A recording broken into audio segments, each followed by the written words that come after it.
What's going on, everybody? I got another video for you on the Celica. I took it to a buddy of mine that's got a body shop, and he took the bumper off and did a lot of work to it. I don't know if you remember from the last videos, but it had several stress cracks right here, and come to find out it pretty much had them all down it. And a lot of the mounting tabs were broken too right here. This was just kind of was real loose.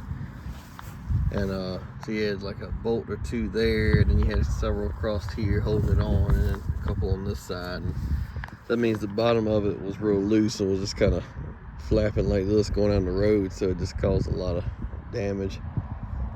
So yeah, it's got this expanded metal in it. It was like a couple pieces of aluminum. These four here on the front and one on each side, and that was pretty damaged, bent up, hard to straighten it out. See, the guy found some steel, expanded metal, painted it like a satin black, and then put it on here. So I thought that turned out pretty good.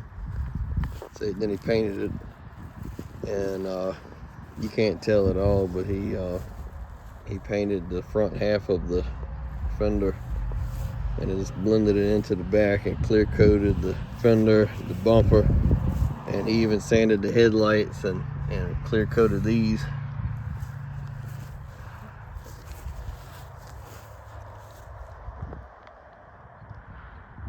So I'm happy with it. But I wanted to show you the next thing I'm working on. This is a mess, so just brace yourself.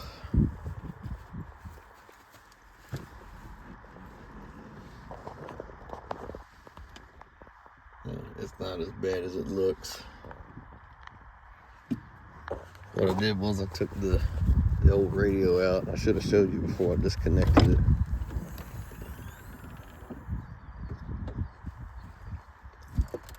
But this isn't the stock radio, I don't think. I know it's not. But this, you hit open, this whole piece would slide out and turn, and you could put CDs or DVDs in it. Feels like it weighs 10 pounds. Got a fan on it and all these plugs. So I took that off, and what I'm doing is trying to find all of the wires that go to it and disconnect them. I'm just going to put not a stock radio, but just a more simpler radio. So that's where it went. So I've got anybody knows Celica's knows that's the I know it's the Japanese spec climate control, maybe the European models too, but it's definitely different than the United States ones. But a lot of these wires and stuff, like all this, I can delete.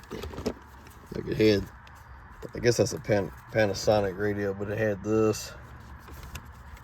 I don't even know what this thing does. There's some kind of card goes in it. So I'm trying to disconnect all this.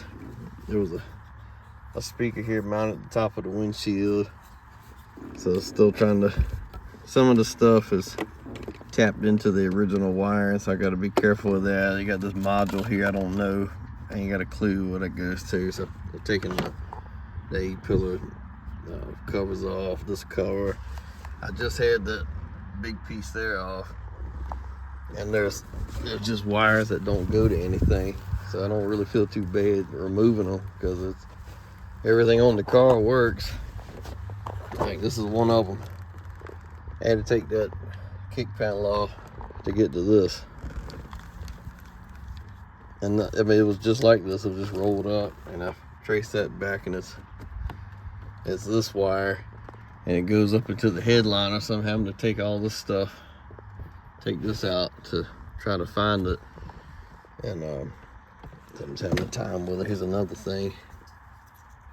I don't know what that was for, but I just went to pull it through the dashboard, and I knew it would never come out with this because we'll get hung up. So I finally just clipped it. So I know anything that says Panasonic on it goes to that radio,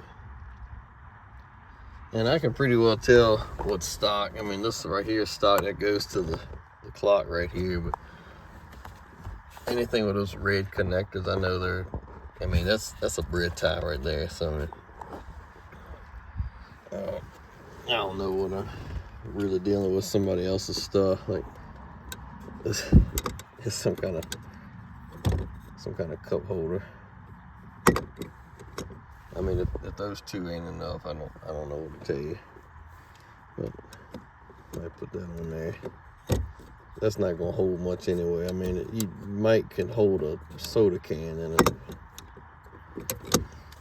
Like these, I guess they're tweeters. I guess somebody cut a hole and put these in there. So since they're there, I'll probably leave them. I don't want to have a hole in the dash or the hole in the door panel. So I gotta find all these wires. But yeah, hopefully this is just the worst it's gonna look. But I'm just gonna try to get a simple radio. You can get one that fits that big area there, or you can get a small one, half the size, that it comes with something that fills it in. Sorry folks, my battery died while I was filming. It's the next day. Yeah, so he ended up getting the headliner stuff, all that put back together. There was some wires running up there, didn't run to anything. So it's a little bit better. Trying to figure out what this wire is, and this right here, it's a Pioneer. I don't know, it's got to have something to do with the sound system, but it runs to this, and if you pull on this wire here, it's like it's running underneath the carpet. So I pulled this off. I can't really get to it without having to take the seat out. So I don't know. I'll go check it out some more and see. But what I was starting to show you though was you can get a smaller radio than what comes in it, and it'll make a place to kind of fill the gap in, like this radio. So you got a little bit of plastic here. You got this little cubby hole. It's not much to it, but that'll fill that gap in.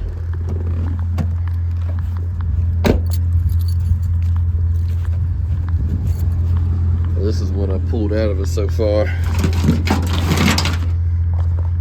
It's like a little Panasonic.